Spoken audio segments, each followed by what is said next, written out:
Nananatili sa red alert status ang Bureau of Fire Protection para maagapan ng mga sunog. Nakaraniwang dahil sa paputok kapag holiday season. Nagbabalik sa Alan Francisco. Sa pinakahuling datos ng Bureau of Fire Protection, ilang araw bago magpalit ang taon, mas mababa ang mga insidente ng sunog na may kinalaman sa paputok ngayong 2024 kumpara noong nakaraang taon.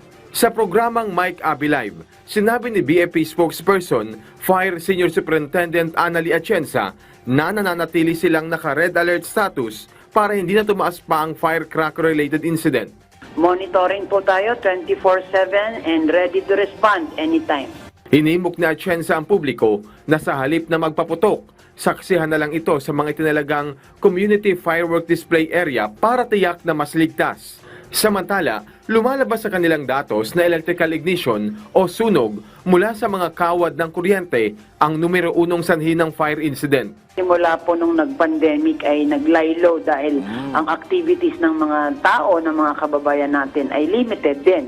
So ngayon na back to normal na tayo at ganoon na rin po ang mga activities natin mas nadagdagan pa. At ayon po sa datos natin, ang top cause of fire natin sa ngayon ay electrical ignition. So tama po yung nabanggit nyo.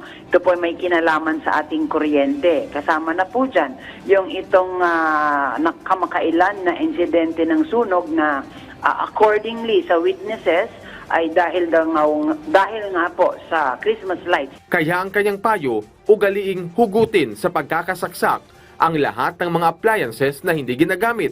Ipasuri rin sa mga lisensyadong electrician ang mga linya ng kuryente sa inyong mga bahay o gusali, lalo na ang matagal nang hindi nabibisita ng mga eksperto. Electrical ignition caused by arcing o yung tinatawag nating nag-aarko. Meaning to say, yung mga linya ng kuryente natin na sa katagalan po ay rumurupok na nag-chip, nag-brittle, or minsan kinakagat ng mga bubuwit. At kapag dumaloy ang kuryente, nag-aarko po yung kuryente at nadadamay yung mga nearby combustible materials. Kaya ang atin pong advice dyan, kung ang bahay natin ay mahigit ng 10 taon, sana po ay ipasuri na ito sa licensed electrician. Sakali namang may nadiskubre o nakitang sunog sa isang bahagi ng bahay o ang pag-apula nito, gaya ng paggamit ng fire extinguisher at iba pang kaalaman sa pagpatay ng apoy. Gaya nga po ng napag-uusapan natin, kuryente, hindi po pwedeng tubig ang ibuhos natin dito. Dahil alam naman po natin na ang tubig ay dinadaluyan ng kuryente at posibleng tayo pa po ang mapahamak.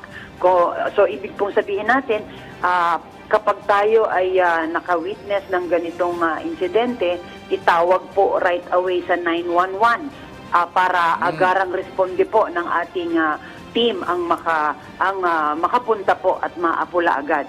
Or pwede rin po kung kaya naman natin ay magtulong-tulong na tayo, balde ng buhangin or kung ano po ang maaari nating pwedeng ipang-apula. But better is itawag po sa Bureau of Fire. Alan Francisco, para sa Pambansang TV, sa Bagong Pilipinas.